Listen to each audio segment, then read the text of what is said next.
Hi everyone, happy Friday. I am honestly really shocked that this actually came to be. So as you can see, we are coloring out of the 80s New Wave coloring book, a totally outrageous coloring book by Joshua Dunbar, which is of course why I titled the coloring chat that way. I thought that would be clever. I don't know how outrageous it's going to be. Hopefully not too outrageous for YouTube. So they're pretty hardcore with that demonetization button. So no, it's not going to be anything crazy. I don't have the energy to be crazy. But if you weren't around, well, first off, you're a new subscriber, welcome. This is a great video to be your first video, I think, but maybe not. I don't know. It depends, I guess, on how you feel about 80s pop culture. So earlier this month, I did do a book giveaway celebrating my 4 year, yes, 4 years channel anniversary, and Josh was reached out to me and was nice enough to offer a giveaway of his latest book, which was this one. And I actually had received a duplicate copy from Amazon, so we had two to give away. And I knew when I saw the book that I wanted to do at least one color and chat in it this month, at least one page. If nothing else, I wanted to do a page in this book because this just hits a bunch of nostalgia buttons for me. Probably the only other thing that would do that would be a 90s coloring book. And who knows, maybe that will happen. We shall see. So I picked this picture just because I'm big on video games. Now, I was born in 1981, so the 80s really were like my young years. So I wasn't doing the wild hair and all that. No, I saved all that for the 90s and the big poofy hair because I mean, really, truly, really, truly, some of the styles kind of carried over into decades there. So but of course, arcade games really became the big thing in the 80s, and gaming, the Nintendo gaming system launched then, and arcade games really took off. This reminded me of the trip my brother and I recently went to, where we go yearly to a gaming convention. And it's called Too Many Games, and they have a free arcade like this. And we actually had heard from, oh gosh, why can't I think of his name now? One of the original creators, Daniel Pesina, one of the original creators of the Mortal Kombat games. So when I saw this picture, it's instantly made me think, Onslaught, I was thinking it would be like a Mortal Kombat type game. And then I saw this amazing punk rocker here, which of course was I mean, you had a punk group in the U.S. too, but really in the U.K., you can see the is it Union Jack? Hopefully, I said that right. On his bicep there. So I don't know. This picture looked great. I really wanted to use some bright colors and fluorescence and everything. So I am doing a marker base, and then I'm going to come in with pastel pencils. The like pastels, not pastels that like colors, but just pastel pencils, the Derwent pastel pencils, and I use a couple of the Faber-Castell Pit pastels as well, mostly for like the skin tone and stuff like that. So, with this picture too, I didn't put down the colors. If y'all saw my desk, well, you can see all the markers that I pulled for this picture because it's going to be very colorful. And it was the same way with all the pencils. There's just no way I could keep track with them all. So I do color a little bit off camera. I try not to, but of course I'm not paying attention a lot of the time. So forgive me for that, please. And with the pastels, well, I'll talk about those when we actually get to that. But I used a combination of Ohuhu pastels, Spree fluorescent colors, some Arteza Everblends, some Copics, as you can see. So I pulled from a lot of my different marker sets to get the real bright colors that I was going for, that I would imagine this arcade would have. So, um, anyway, so now what are we going to talk about? Well, I'm going to let y'all know about a few news tidbits because I know you probably like an update. But for most of this, this is going to be a my love for the 80s kind of, particularly 80s television. I had to kind of pick something in particular, and 80s television really was it for me. I guess we really were like the cable generation or whatever. I'm technically a millennial, but I kind of feel like I can throw in with the Gen Xers just a little bit too. So, um, I'm multi generational here, but so I had was thinking a lot just as a kid how a lot of memories I have as a kid were surrounded by television, and not only just because as a kid I loved cartoons, but a lot of time spent with my parents. I watched a lot of movies and TV shows with my parents growing up, and it was, a time to spend time together and hang out. And I don't know, like that. Those are the types of memories I have, which are good memories. And so, I wanted to touch on some of the fun stuff, like the cartoon stuff, when I was in my really early years that were big in the 80s. That it seems like they tried to reboot everything from the 80s with the exception of two things in my list, and that's because one of them's still going and the other one I hope they never try to reboot, because I just I don't know. Reboots so far I have not had any desire to really watch, with a few exceptions. I just feel like it loses that charm of the 80s, because that was an interesting decade. Cartoons were a lot darker, movies were a lot darker. I think one of the reasons I became such a tender heart towards animals was because as a kid I watched like the horse scene in the Neverending Story, the movie where the red fern grows, the fox and the hound, like those real just tearjerker stories involving animals. Thank goodness, if I ever watched Old Yeller, I just completely obliterated that from my brain because I don't remember. I don't even know if that was 80s. But like all those shows as kids were always, like they have to leave the animal behind or the animal passes away, or and it's like they didn't filter much for kids at our age. Like we had Bugs Bunny cartoons and like I said, just some really um stuff you don't see in cartoons these days, and which I feel like kind of set us up to be better prepared, I guess, for darkness in life. I don't know. I'm not gonna go all philosophical here. Um, but if I had a kid, I would not make that kid watch The Red Fern Grows. I would not make them watch. I really don't think I could even have them watch Labyrinth until they were a teenager, because I just don't think they would be so confused through the whole thing. But I would definitely, like, in terms of 80s cartoons and video games and stuff, like I would totally want to raise my kid on retro stuff. Though knowing my kid, they were probably like, "Ew, that's old. I don't want that," which I'm sure that's the way every parent goes. And but I don't have kids, so I can enjoy my old my old my husband's real big on retro video games, more so than I am. I love video games, but and I do have, of course, childhood favorites. I like Super Mario's Brothers 2 a lot, Dr. Mario. I have, my Super Mario World. I have a lot of my favorites as a kid.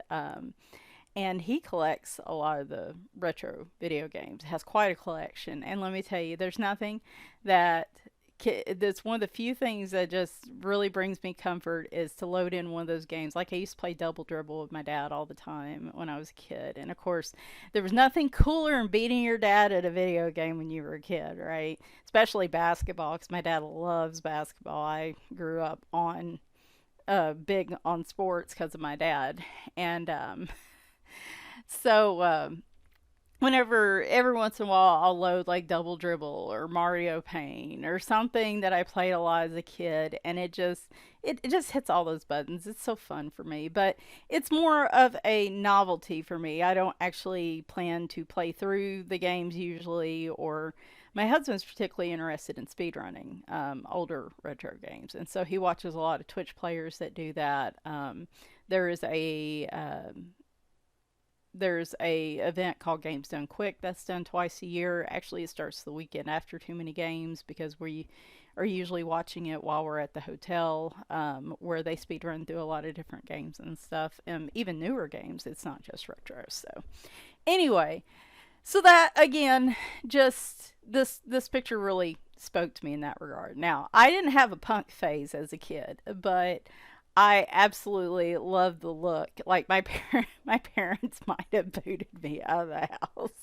Like I said, punk had already kind of well, this kind of punk had already kind of passed by when I was old enough for it.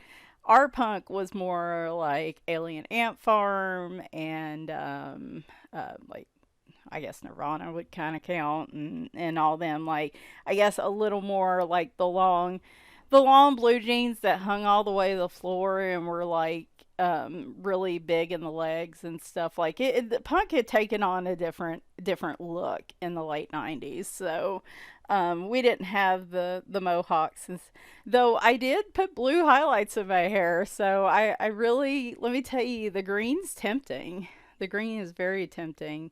And I guess I feel that way subconsciously because I do make his hair green. So I feel like if I had been a young kid in the 80s or like, out of the house, I probably would have definitely went with a little bit of a punk look. So I definitely uh, generally, I guess, what was it? Stranger Things had an episode or a couple episodes with the kids that are in Chicago or somewhere, and there's a guy in there that's got a mohawk and stuff. And I don't know. I always love the punk look and the punk attitude. It just always kind of resonated with me. Anyway, so yeah, we're gonna hit on a few things. So this is gonna be a little different color and chat. I am going to touch on a few, life things here. I do have jumps in the description, jumps that will show like where I start the marker, where I start the pastel, the finished picture. So if like you get tired of hearing me talk about the 80s, I may even put jumps in there for the different things I talk about. So if there's one particular show that you really like, and I have a feeling all of you have your favorites, and I can think of one in particular, I think I just have a feeling a lot of us women of this age adore, and women of all ages actually. So, and men, actually, now that I think about it. So, um, it's really just a timeless classic. So you may want to jump to a particular one when I'm talking about it, and that's okay. That's okay. So, um, but anyway, all right. So life in general. Do I want to jinx myself? I don't really want to jinx myself. I had an interview. It was a first round interview, and I'm waiting to hear back. Hopefully, I made it through. I've not interviewed in a decade. I was terrified. Um, I have the expertise to do the job. I just don't know how well I interview just because I lost a lot of confidence just because I haven't had to do it much in so long. Um, for those of you that don't know, my contract position is going to end September 1st. So I am on the hunt for something else. And I have not missed this, let me tell you. Have not missed it. But that's all I can really say about it. I'm not going to give any details or anything like that. I I would feel better if I could at least just make it through the first round. But I will find out. I will probably know by I may know by Sunday. If I don't, then I should know early next week. I don't know. I probably shouldn't have said anything because I just jinxed myself. But anyway, so that has been consuming me all week. Because have tried prepping.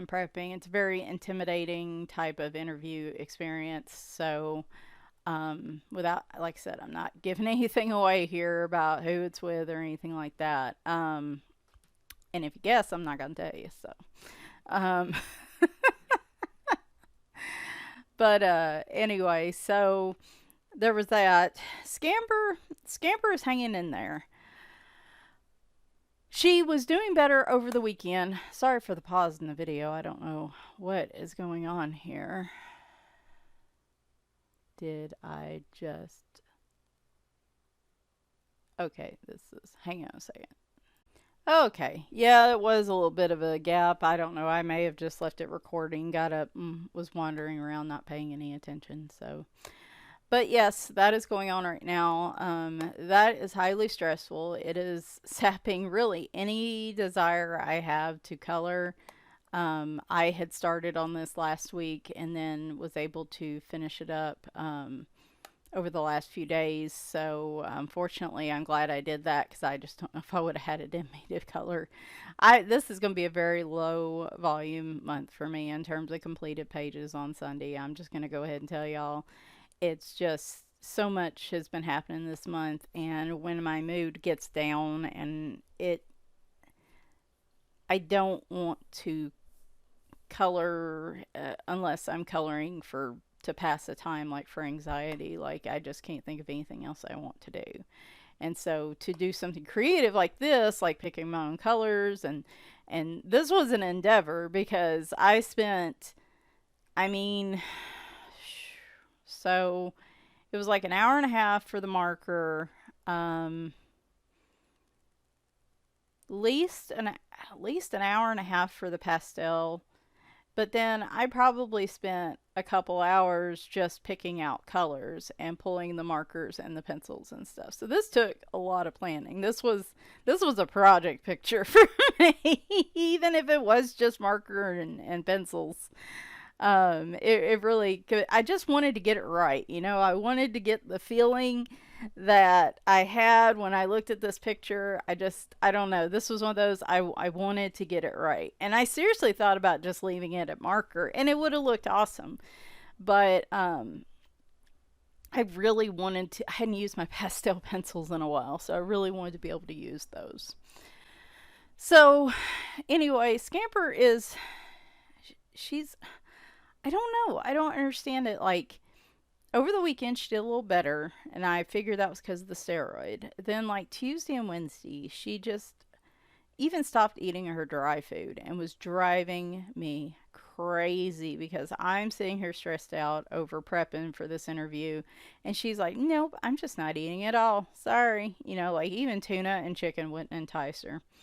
And I was just fit to be tied. And so I finally, yesterday morning, I got so desperate that I gave her, I had a couple syringe feeding sessions with her and just gave her a little bit of the KD food just to try to get some more calories in her. And she handled it very well, actually. She's been a little quieter, but that's because in the middle of the week we started trying amitriptyline with her. She seems real skittish to me, and I mentioned something to the vet about it, and she said, you know, she could be losing some of her eyesight, her hearing. She gets real panicky around loud noises and stuff. And she's like, she could be losing some of her hearing. It could be causing her a lot of stress with her getting older and not feeling as well. Like Winry gets mad because I'll spend time with her and she gets all jealous and stuff. And she doesn't, attack her, but she'll swat at her. And anyway, so we're trying the amitriptyline to see if that will help chill her out a bit. Maybe that is part of it. But, so she's been a little quieter because that does, chill them out, and that's what you want, right? Because she was following me around the house all day, and it was eating at me. That's funny. Because she would follow me all day and, like, act like she wants food. And I'd try yet another different can of food, and she'd take two bites and run off, or she would just not eat it and just glare at me. And so it was like, I just got tired of watching this cat starve in front of me. So I'm like, we're going to try, a couple syringe feedings just to see if it helps. The past 2 nights, she's ate really well. This morning, she ate a little better than she did yesterday. It's just touch and go.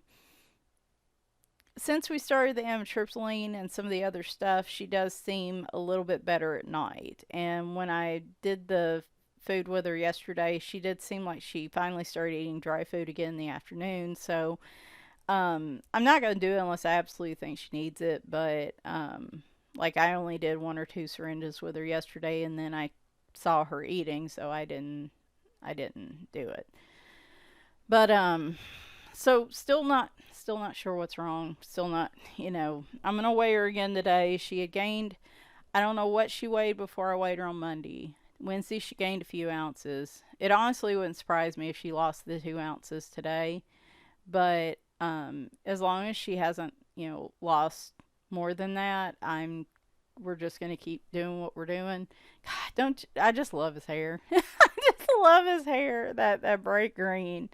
That was the thing. I was trying to make the arcade bright and the arcade games bright, but I really wanted him to kind of be the focus. So while everything else is bright, and his hair's bright, but like, he stays a lot darker tones because of the the types of clothes and stuff that he's wearing. So it's kind of an inverse. Instead of making the background dark, he's dark instead. I'm sure there's artistic terms for this, but anyway. So um something composition. um you're like, you're just making up words now, Michelle. Yeah, pretty much that's what I'm doing. um so yeah, she's still hanging in there. I don't know where she'll be next week. I don't know what will happen, but for now, we seem she and I seem to be finding a groove for right now that seems to work. And like I said, tomorrow she could just suddenly decide none of it works anymore and refuse to eat any of it. But I just will have to deal with it as it comes, and go from there. If she's not showing any significant improvement by the time her next checkup is, we're going to do an abdominal ultrasound on her and see. She didn't feel anything, but her blood work, unless she's just real sensitive, and like, I don't know.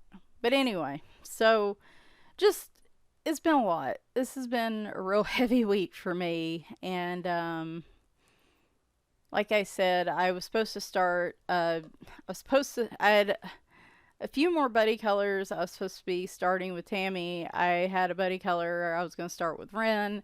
I had I had somebody else ask me about a buddy color this morning, and I just I shorted out. Like I said, I've worked on a few pictures this week, but other than that autumn charm picture that I finished, it just really, there's just not going to be much on Sunday. So anyway, that is pretty much the catch up on life. So now we're going to shift to some of the fun things I want to talk about. I don't know. I just think these are fun. So like I said, I was born in 81, and there were a few major things I remember watching as a kid. Like, I don't probably have a good memory of my childhood, and I don't know why that is. It just, I don't, my memory is good. I don't know why I can't remember a lot from my childhood, but the few things I do remember are, and again, television was the thing to go to because that is what I remembered the most from. The first one being Rainbow Bright, if any of you remember that. So that was is a 80s animated series apparently Hallmark had a media franchise of the same name, so it was basically like a marketing tool that turned into a kids cartoon. And they did a reboot in, what year was it? 2014 or something. It was terrible. It was terrible. I mean, like, okay, so what is Rainbow Bright anyway? So the little girl, and I'm not going to put any images or clips in. I want to, but again, YouTube's real sensitive about copyright stuff, so I just don't want to, I don't want to cause any issues. Oh, speaking of Scamper, hello. Meow. You want to say hi? Say hi? No. She wants to get my lap, though, and be pet, and that's fine. I don't have to have, I'm not coloring right now, so yeah, it was a cartoon. She she lives in Rainbow Land, and she uses her magical belt to protect the colors of Rainbow Land. And the bad guys are called Murky and Lurky in the series. And it is it, it is, the animated series wasn't too bad. It was very 80s feeling. I'm actually going to include some links down below. I found an episode of the animated series on YouTube if you guys want to go watch that. Um, but anyway, the reboot of it, like, so her horse is named Starlight, and her horse is her best friend. And Starlight looks like a real badass in the original 80s movie, right? Like Starlight looks like that horse takes no crap from anybody. Rainbow Bright's very young girl, very probably 6 or 7, very youngish looking, and like Starlight's like a legit drawn, like adult level horse. It's again that kind of weird disconnect of 80s animation, I guess. But like in the reboot, I swear it's like they hit the horse with goofy juice. Like actually all the characters look way more cartoony, which I know is the style these days, but it doesn't feel right. Like, and I hate reboots. I hate them. There's very few that I've ever said this was a good reboot, and it's like they you just can't recreate, especially if you're going to try to reboot it into the modern era. It's just real hard to do that, especially with 80s stuff, because a lot of it was just so much darker and actually hit on some themes that I guess aren't considered children appropriate these days. I don't know. But there was a movie, and I remember the movie more than I do the show. It was called Rainbow Bright and the Star Stealer. Now, again, you talk about a very dark little movie. Like, that was, again, just not something you would expect. You're like, people let their kids watch this? And so in the movie Rainbow Bright and the Star Sealer, the setting basically includes Rainbow Land and the diamond planet Spectra. So all the light in the universe passes through Spectra before coming back to Earth, which of course Earth is where Rainbow Land's at. I'd like to know where it's at, because nobody's ever given me the location. I think they keep it top secret. I don't know where it's at. um, so Earth soon falls into wintry darkness when the diamond-obsessed Dark Princess decides to steal Spectra for her own. Rainbow Bright and her horse Starlight must team with Spectra's boy warrior Chris and his robotic horse Onyx to defeat the power of darkness and save Spectra, Earth, and the universe. So I obsessed over this movie as a kid. I think I had a giant wallpaper rainbow when I was really young. You could get those wallpaper murals you could put up on the wall. And I remember on one wall in my room, it was a giant rainbow. And I can't remember what it was later on. I think it was like a beach scene later on. But when I was young, and I'm imagining it was because of that movie. And but I loved that movie as a kid.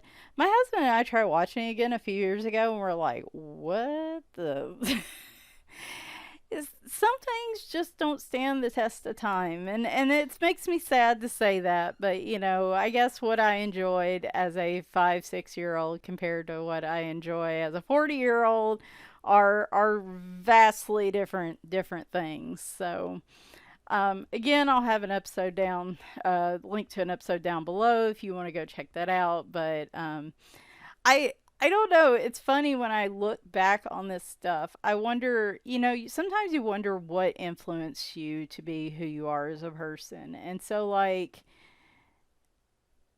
I'm big about bright, vibrant colors. I love just bright, bold colors. And so it's kind of like, is that just something I adopted as a kid? Because my mom is very pastel color type person. She loves the soft blue. My room was like a soft blue and all this other stuff. And so they weren't, and some of the other cartoons I'm going to hit on had more pastel colors.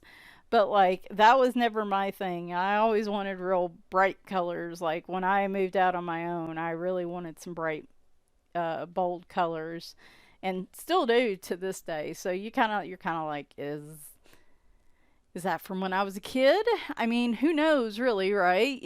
But I think it's fun. And so, by the way, Rainbow Bright, her real name was Wisp, if you guys didn't know that. And the reason I think it's Murky is the guy. The Murky actually used to be a good guy, but like had some traumatic childhood experience uh, where he lost his colors or something like that, and so that's why he turned. It's a villain story. It's a origin story. I honestly, I let's not reboot Rainbow Bright. Let's just do a movie about the origins of Murky. and see what this experience was that caused him to see. We're all about villain origin stories around here, so I feel like this is a thing. I mean, if this movie comes out, and I'm telling you, if this movie comes out in the next few years, I expect full credit and some royalties from that, because there's no way anybody's thinking of that right now. I highly disagree if they say they are. So anyway, so yes, that is my spiel on Rainbow Bright. Where are we at here on time? Okay, we're good. We're good. So I am starting with the pastel pencils here, and basically pastel pencils and Q-tips. I will be coloring some off camera at the beginning until I can figure out what the heck I'm doing. I apologize for that.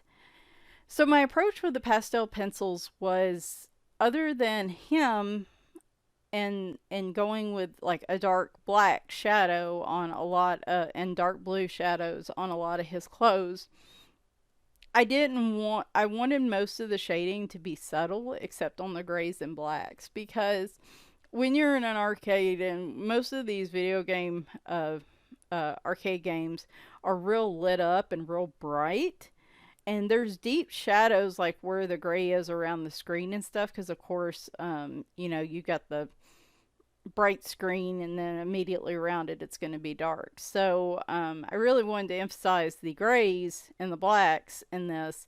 But like here with the teal color, I use pretty much the same color, same with the oranges, just to give it a real subtle look. It may even not even be super noticeable, which is why I do zoom in to try to make it a little easier to see. But again, there were going to be a lot of colors competing on this, so I wanted to keep the shading as subtle as possible for most things except for him. And even with his skin tone, I go light because I wanted to keep him very light skin tone. Like, he does not go out in the sun ever. Like, punk rock vampire or something. So, okay, maybe he's not that pale, but anyway.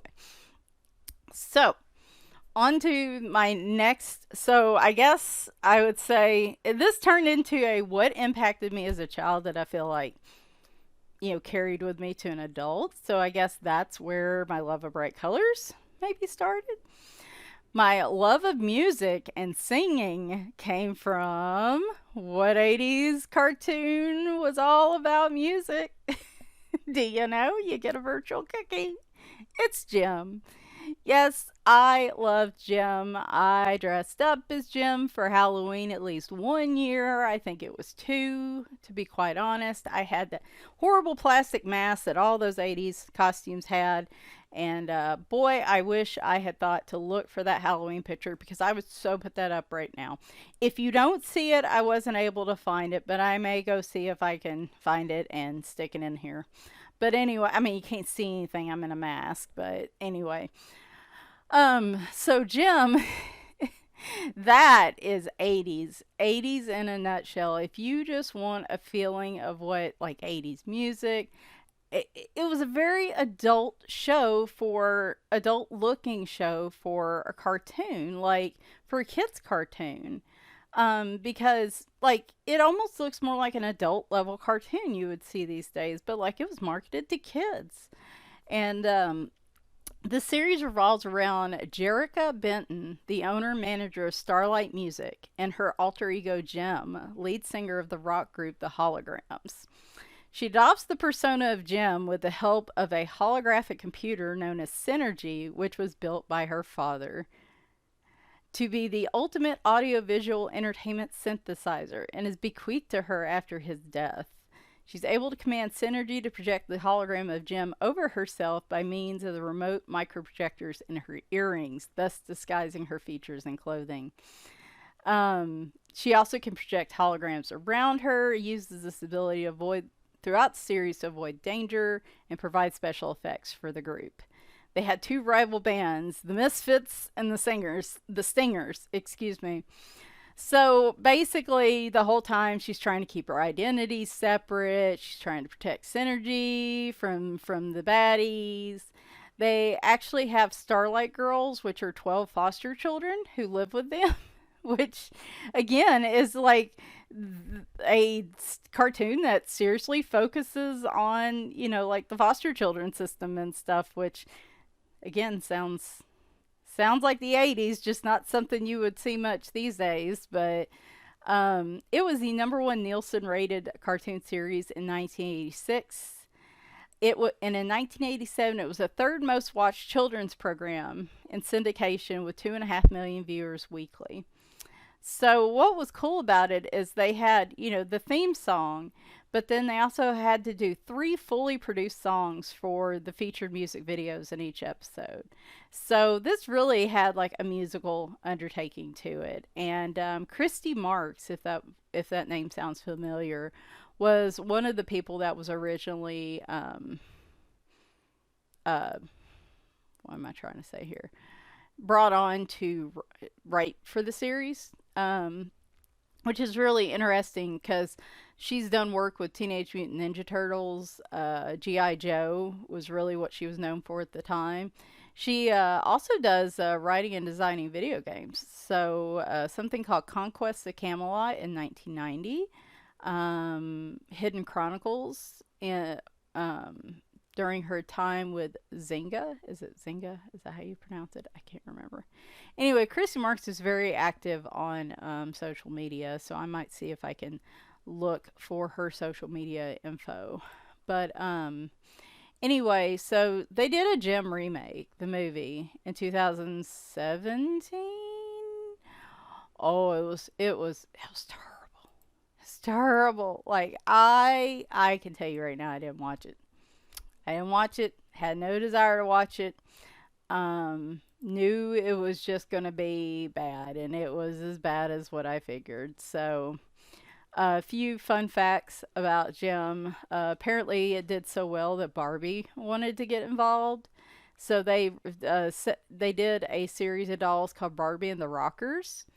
So, but apparently Mattel says there's no connection between Barbie and the Rockers and Jim. But if you ever go look at like the costumes for both of them, yeah, okay, sure. So the woman who voiced Jim, the talking voice, was a professional singer. The one who sung for Jim, her singing voice was done by an amateur. The the voice was Samantha Newark, who was uh, a professional singer, and then the person who sung, her name was Britta Phillips. So, um, anyway, it says the version of the theme tune she sung at the audition was so perfect it actually ended up being used in production. So, yeah, we're just not going to talk about the remake. So, the dolls didn't sell, and the reason why the Gem dolls didn't sell is they made the boxes bigger than the Barbie boxes. Because of that, Gem dolls and Barbie dolls couldn't sit side by side on the shelves, and they risked breaking if too many Gem dolls were forced on them. I mean, stores didn't didn't stock them, so people didn't have opportunity to buy them.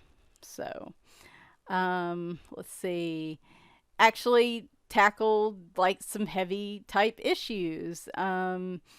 It was a cartoon made to promote a toy line, which is going to be a very similar sounding thing for pretty much all my childhood favorite cartoons here at this point.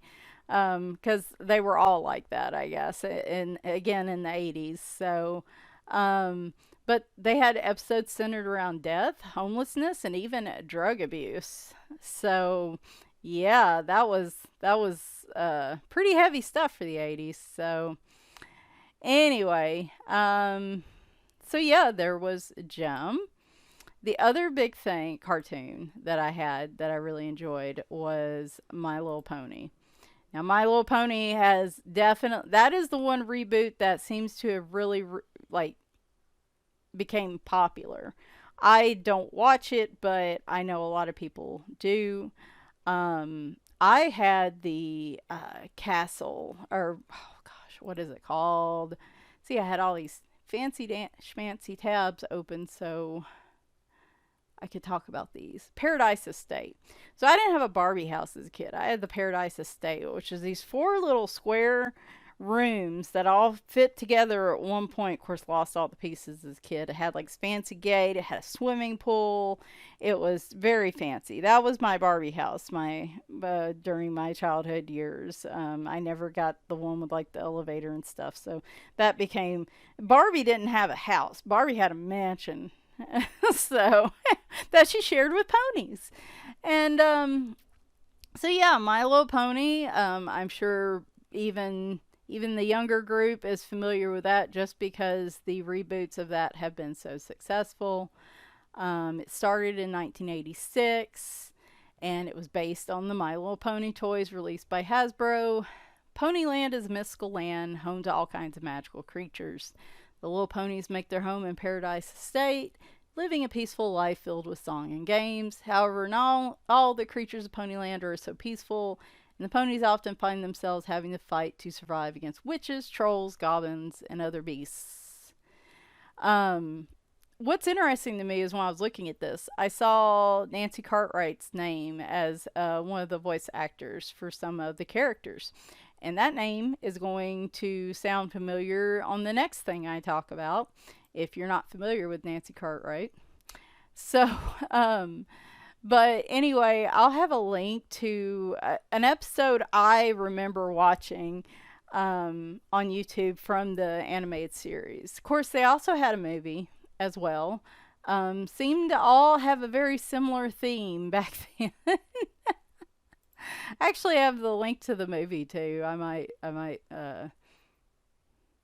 do that. Now, one of the cool things about the new series, so there's this group, if you've never heard of them, it's all kinds of people love ponies, and there are even bronies. If you're not familiar with bronies, these are men that are genuine loving fans of the My Little Pony series. And people don't generally take them seriously, but they actually really do love the show. And I mean, at the end of the day, it's do what makes you happy, right? Like, as long as you ain't hurting anybody, and whose business is it, right? If that's what you love, I mean, there are worse things in the world that people could love. So one of my favorite things, though, about My Little Pony is that in the new show that I don't watch, the Discord character is voiced by John Delancey. And again, that is another name that is going to sound familiar to some of y'all on something I'm going to talk about in a few minutes as well. So I'm always amused by that. I just think it's so cool that he does that. So, all right. So now we are getting to things that I know, like these next three things. If somebody wanted to know who I am as a person, like if they're like, you have to tell me in three things in your life that shaped you as a person, or it could be three TV shows, it could be three books, something like that.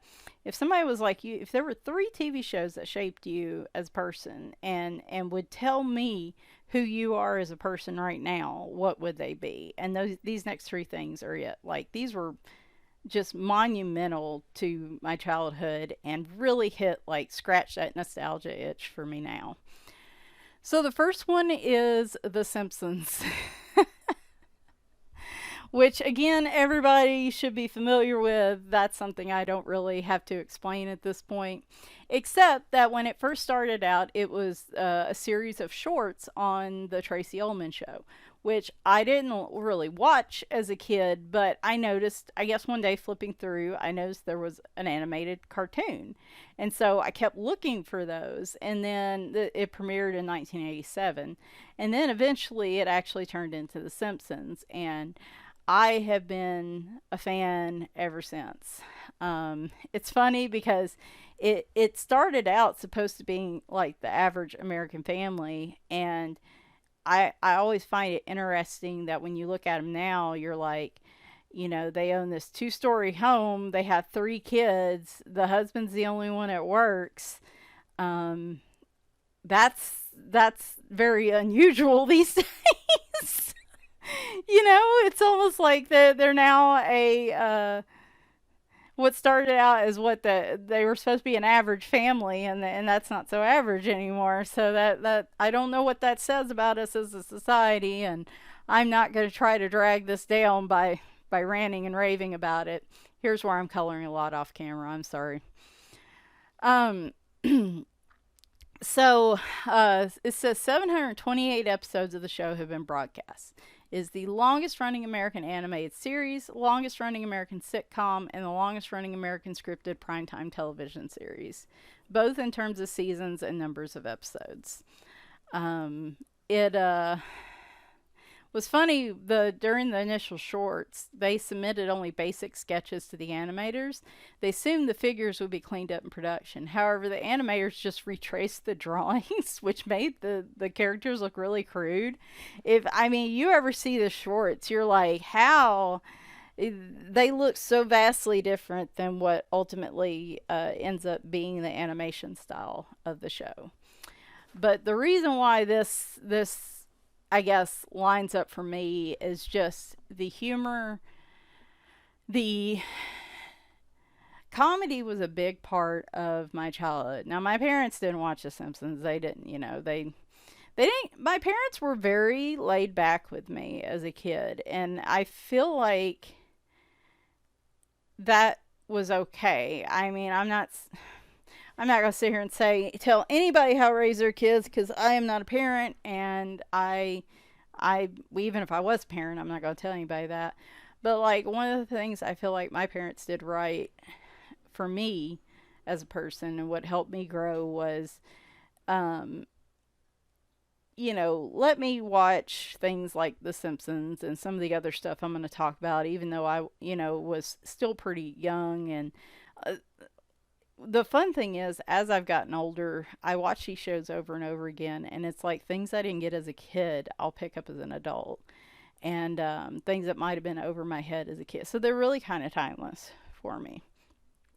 And I know a lot of people probably don't like The Simpsons.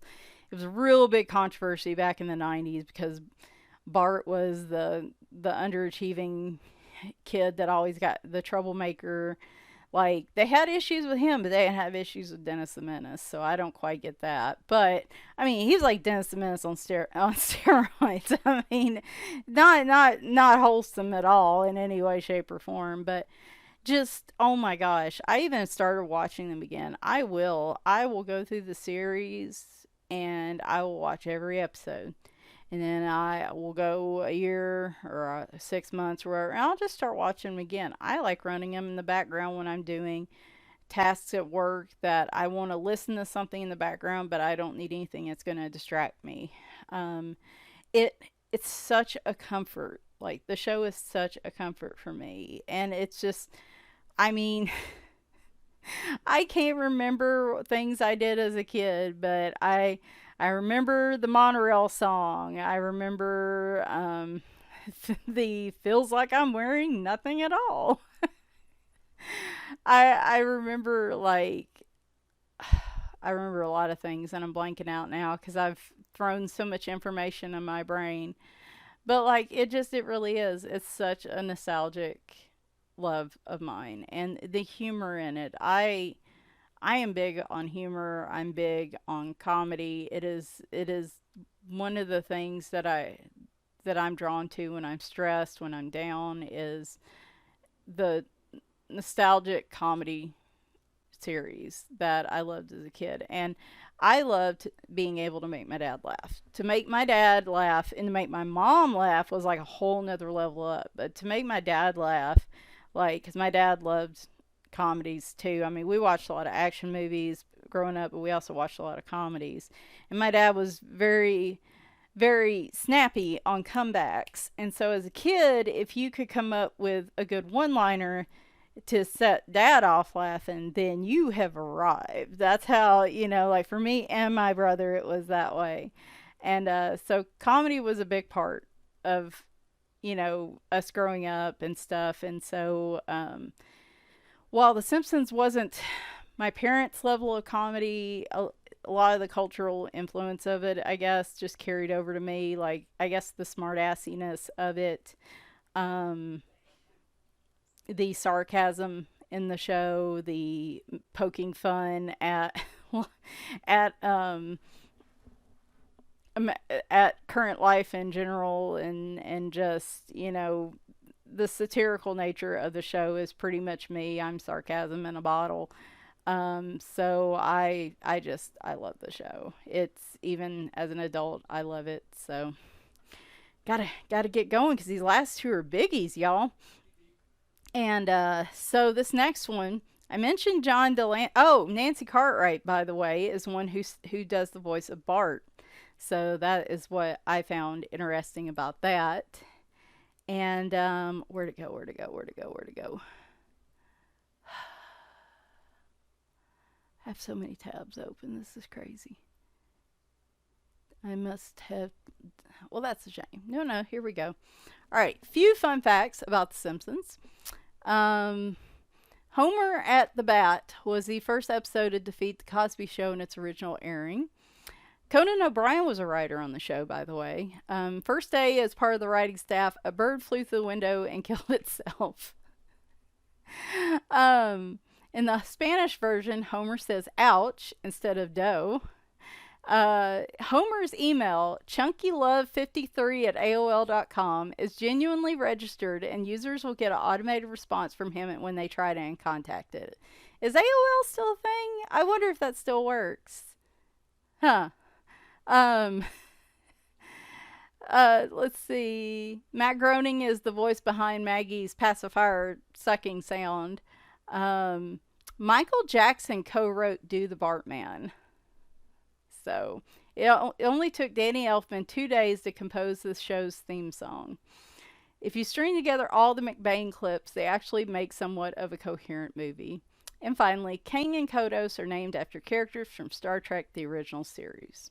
Now, I say that because we're going to the next one. And the next one is a biggie for me. Again, another show that I feel like has just made me who I am is Star Trek. I am such a Trekkie.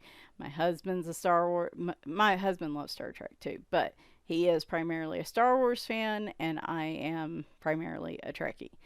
I've grown to love Star Wars more over the years, but at first I was like, nah, no, Star Trek's where I am at. I watched The Next Generation. Now, this is again getting in, it started in the 80s. The Next Generation. But a lot of this stuff I picked up later in the 80s and then, really started watching it as a teenager. And The Next Generation was such a big, I don't know, just Star Trek in general has been a big impact in my life for my entire life. I love Next Generation. I love Voyager, DS9. Do not like the J.J. Abrams movies, and I'll explain why in a minute. But like, I love the new Star Trek revival that's happening now with Discovery and Picard. The Lower Decks animated cartoon's fun. The Prodigy Nickelodeon cartoon is great. We hadn't even started watching Strange New Worlds. So I'm loving it all. Like, I am so loving the. We're finally getting back to some good Star Trek. And I say good Star Trek because it's less about the action for me. It's more about the culture, the cultural themes to the show. Apparently, Roddenberry had called it a Western in outer space, but he actually told his friends that he was modeling it more on Jonathan Swift's Gulliver Travels, intending each episode to act on two levels: a suspenseful adventure story and as a morality tale. So, most Star Trek stories depict the adventures of human and aliens who serve as Starfleet. Um, The protagonists have altruistic values and must apply these ideals to difficult dilemmas.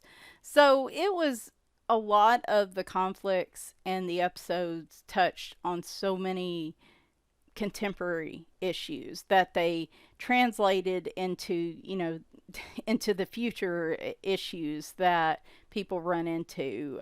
Things like authoritarianism, imperialism, economics, racism, religion, human rights, sexism, feminism, role of technology. Like, I mean, they cover so much of it, and it was Roddenberry's kind of view of what humanity could become. And it's not that we necessarily lose the biases and the things, but that we do evolve and see those biases and realize it and are able to move past. He gives a very optimistic view of humanity in the future, and I think that's what I love the most about the original Trek and the newer Trek. The J.J. Abrams movies, they were great action movies, but they just didn't touch on what I feel like's true Trek, which is, really getting into what humanity and actually any being, what they can develop into, and if it would learn the lessons of its past, basically. And I just would like to, even today, and that hits hard, especially hard on me these days, because I am not, I am feeling pretty down about where we're at in terms of humanity. And I'm like, if, I look at that show and I think, oh gosh, that seems so optimistic and so high in the sky. And if only we could get to that point. And I feel like it gives me hope. The show gives me hope that maybe we can. And it's just a lot of fun. John Delancey, the one I mentioned previously, he's the one who plays Q, who is a love him, hate him kind of character. I particularly love, if you haven't watched Picard, the second season of Picard revolves around Q. And I know a lot of people didn't like it because people just, again, when it comes to reboots, people just can't be happy. I love Picard because it's different. And I adore Patrick Stewart. But I love Picard, even though it's different from the Next Generation. And I think most people just wanted the Next Generation. So, but the whole second season revolves around Q. And, like, I just love how he develops as a character. And John Delancey is an excellent actor. So many actors from Star Trek that I look at and I just think, it's amazing. I don't know if they just got stereotyped because of Star Trek and never, really developed into a lot of other roles on television, screen, and movie. A lot of them did theater.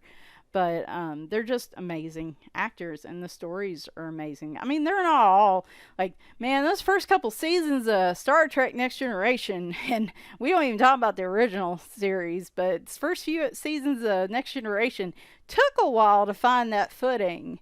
But once they did, it really, I mean, but that's with any new show. I don't hold their first few seasons against them because that's really where they establish themselves as to whether or not they're going to stand the test of time. And I feel like, the next, starting in late in season two and onwards and in the movies and stuff, like even the Star Trek's just timeless to me. Like, again, nostalgic. Just, if I need some comfort, I watch old Star Trek because I just need it and I need some hope. A lot of times, if I need hope about humanity, that's where I watch Star Trek. And I hope that maybe one day we can actually get to the point where we can travel in space, and especially because I love space and I love the idea of space, traveling in space and exploring and stuff. And we're like nowhere near that with Earth. We got Space Force, and that's pretty much.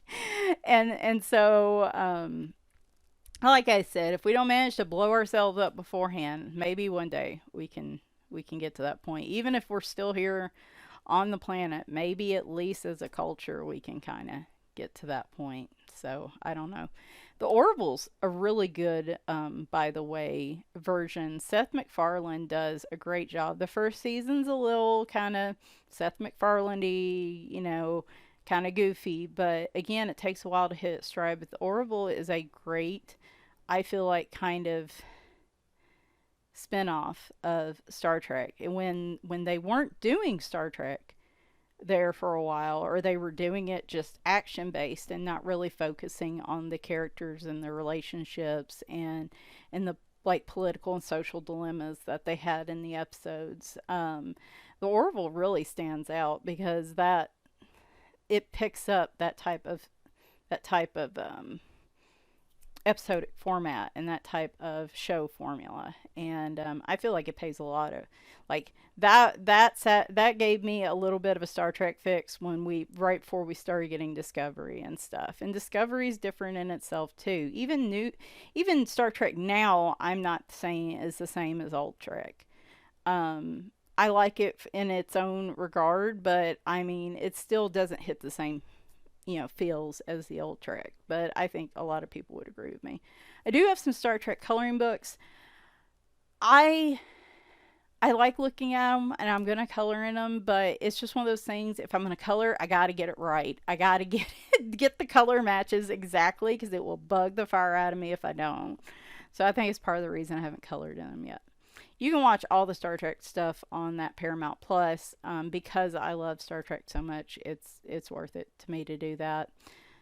All right, finally, I got to talk about the one thing, other than Trekkies that probably watch this channel, the one thing that I think a lot of us have watched and loved.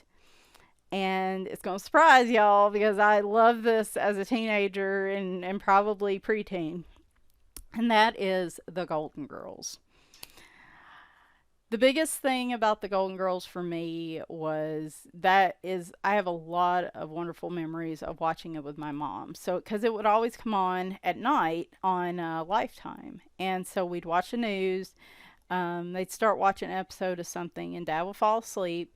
And so Mom would flip it over to Golden Girls. And Dad liked Golden Girls all right, but I guess he had seen it at that point. He'll watch old episodes, but he didn't like it as much as my mom did. And so my mom would let me stay up and watch it with her. And so I have so many memories of growing up watching that show with my mom. And I love both my parents. I think both my parents hung the moon.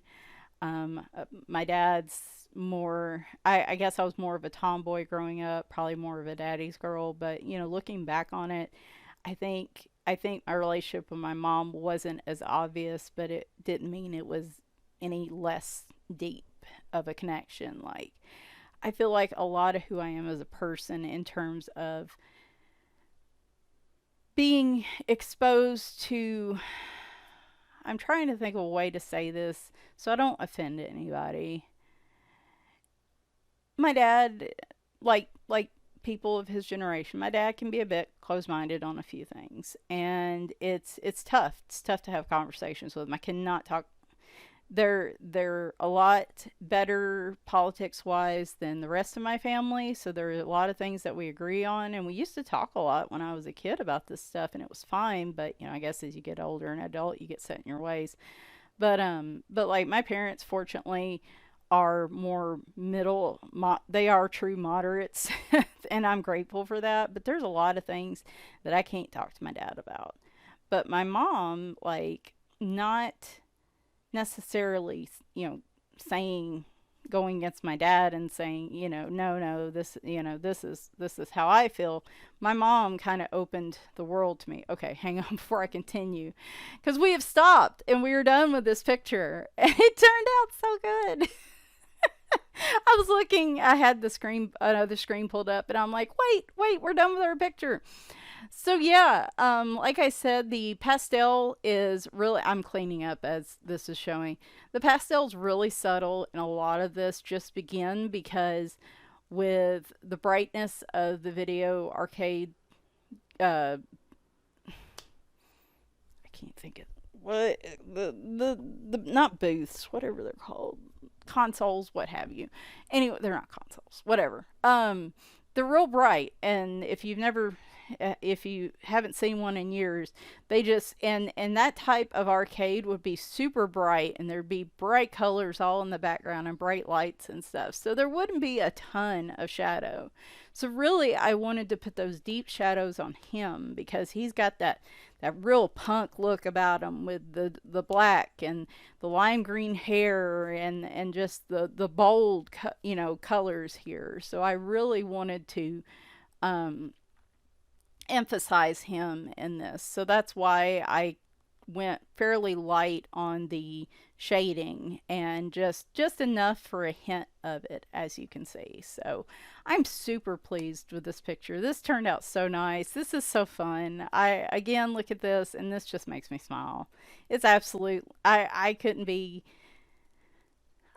more pleased with this picture. I have not done a lot of pictures this month, but I got to tell you, all the pictures I have done, with the exception of that one that went awry in Summer Nights, I've been pleased as punch with them. Like, I've really turned out some stuff that I'm proud of this month. So, but let me tell you about Golden Girls real quick, and then we will wrap this up. So just indulge me for a few more minutes. So I really, Trek scratches my nostalgic itch. The Simpsons does, but really and truly, if I am feeling just super down in the dumps and nothing else entices me, I can pull up an episode of The Golden Girls and feel better. I can watch a highlights reel on on YouTube and feel better. It is one of the best shows I think has ever been made, and I will fight anybody that says otherwise. And they better never do a reboot of this show. I am loud about this. Again, fight me on it, because it better never happen. But I love the fact that it was created, by a woman writer, which, again, in the 80s wasn't as common as you would think. And it started in 1985. And I mean, there's no other show. It's like, B. Arthur, Stell Getty, Betty White, Rue McClanahan. I mean, there's few other shows that I know all the main cast. I know the actresses' names. I followed them in real life. They were all like, well, I mean, they were all role models for me. Them as actresses were role models for me. And it says each of the 4 stars received an Emmy Award, making it one of the only 4 sitcoms in the award's history to achieve this. So basically, Blanche, who's the harlot of the group, she's a widow, owns a house in Florida. She ends up picking up roommates, Dorothy and Rose. And then eventually Dorothy's mother, Sophia, comes in because the nursing home burns down and she needs a place to stay. And then that's pretty much, they live their lives in Miami. And you would think, what in the world would entice a preteen girl to watch a show about a bunch of retirees basically living in Miami, right? Like, it was just that good. It was a show that was actually touching on common issues in the 80s. Um it touched on things like, even getting, and a lot of that stuff, some of that stuff was above my head, like really understanding getting older, losing family, losing friends, facing death and facing illness and things like that. That was things I didn't really understand at that point, but there was still so much I loved about the show, and so it just got richer and richer for me the older I got and the more I understood. And so, but it is just, I don't know how to explain it. It's amazing. Like, the writing on the show is spectacular. The fact that they address so many controversial topics, again, shaped me into the person I am now. And that's where I feel like is my mother's influence. Like, she wanted me to see other viewpoints. She wanted me to see other situations. She wanted me to see more of the world than what just was in our little family unit in our neighborhood, and look at other ideas and other thoughts and things like that. And really, Golden Girls and Star Trek were just, I'm very progressive. I've gotten more progressive ideals as I've gotten older. Instead of going more conservative, I went the other direction. But like, these shows were what shaped me to that. And like, but like, I mean, I could go on all day, y'all. The number one episode I always think about with the Golden Girls is the episode where Dorothy has chronic fatigue syndrome and the doctor doesn't believe that she's sick and doesn't take her seriously. Now, y'all know how I've been through my chronic illness issues and how so many other people have went through, even 20, 30 years later, have been going through the same thing with the doctors not taking them seriously. And just where she just amazing acting by all the women. I love it. The dance off episode where they're like, it's a dance till you drop thing, and all three of them show up and get real competitive with each other. And so then Rose's character comes out and starts dancing by herself and doing all this shaking and shimmying and flips, and of course they've got a double doing it for her. But these Blanche and Dorothy are just sitting over there, the shocked looks on their faces while she's doing splits, and everything else is just fantastic. And like the Grab That Dough episode where they go on the game show, and Blanche and Dorothy, and they end up winning like a lifetime of canned soup and stuff. And it's so funny. It's so heartwarming. It's so just, it reminds me so much of my mother because, and every time I see her, she's got the wit of all four women rolled into one. And it just, and I want to be a little bit of each of these women as I get older, like these actresses. I tell you, Betty White was one of my idols. I cried like a baby when she passed away. I still tear up about it. And I've never done that with an actress or an actor, except I was upset when Alan Rickman passed away. But not to this level. I adored Betty White. I want to be Betty White as I get older because she was just so open minded, so just didn't have a filter, but she was kind. Like, she didn't have a filter, but she wasn't mean about it, if that makes any sense. And that's exactly who I want to be as a person. And that's who my mother is. And so it just, I guess they remind me, all of them, a little bit of my mom. And so when, sometimes you miss being a kid as an adult. You miss, well, you miss not having the responsibility of being an adult. But sometimes you just miss not being able to be with your family like you did as a kid. And so I think in particular, when I'm thinking about that, or I worry about my mother getting older and where she's had health issues and stuff, like, that show is a balm for me because it reminds me so much of her and it brings so much comfort. Anyway, I also mentioned Golden Girls. If Josh is watching this, Josh is also a huge Golden Girls fan. And if you've not seen on Instagram and on his Etsy shop where he sells watercolor and the original drawings of some of the scenes from the Golden Girls shows, they are amazing. One of these days I'm gonna get one when I get a job. When I get my job, I'm gonna get one of the watercolor prints because I want it so bad. But right now, can't be spendy right now. But they are amazing. He also has a Golden Girls Instagram that I love to follow. That he'll post clips from the show. And let me tell you, when I'm having a bad day and I'm scrolling through Instagram, just that good 20-30 second clip of just one of those zingers coming off one of them ladies can just brighten it, just even in my darkest moments. So had to save the best for last. And when I was in college, you couldn't pass by one of the girls' dorm rooms without a Golden Girls episode playing. At least, if all the rooms in the hallway were at least one of them, because of course Lifetime played it everywhere. It's on Hulu now if you want to see it. I'm sure Cable's still playing it. But like even in college, like that was the thing, Golden Girls, and like everybody I talked to in my generation is like, oh yes, Golden Girls, that is it. So okay, well I hope you enjoyed that little trip down memory lane. A little bit different, and yeah, I went over my time as I always do because I like to talk. We all know I do. But I hope you guys had some fun. I'm going to put actually a link to some of the Golden Girls highlights down in the description so that you guys can go. And like I said, I love just watching those highlight videos or just pulling up an episode or two when I am and I've had a lot of been feeling again really down the last few months just with what's been happening across the country and just on so many levels, and this show never fails to make me feel better. So I'm going to share some links down there for that and some links for some of the other stuff just if you guys want to check that out. And like I said, just something a little different. Hope you guys enjoyed.